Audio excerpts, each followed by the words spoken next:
Znači želim dobiti takve stekove, pa režem uz vlakna, a onda kasnije kad ću rezati, kad ću ih posluživati, onda ću ih rezati okomitno vlakna, jel?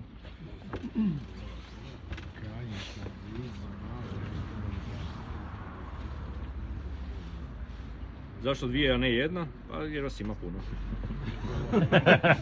Zašto ne? I možemo više napraviti 4. Ma nema vagi ostalo da ga jeveš. I stavit ću još jednu pikanju. Moraš, Andrije. Jer ove svoj Filip. Baš nekako ovako ćemo. Vidim da mi je otvorio perspektivu.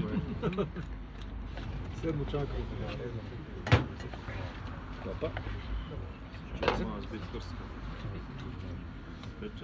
Vidi ovo. Okej. Ovak jedan za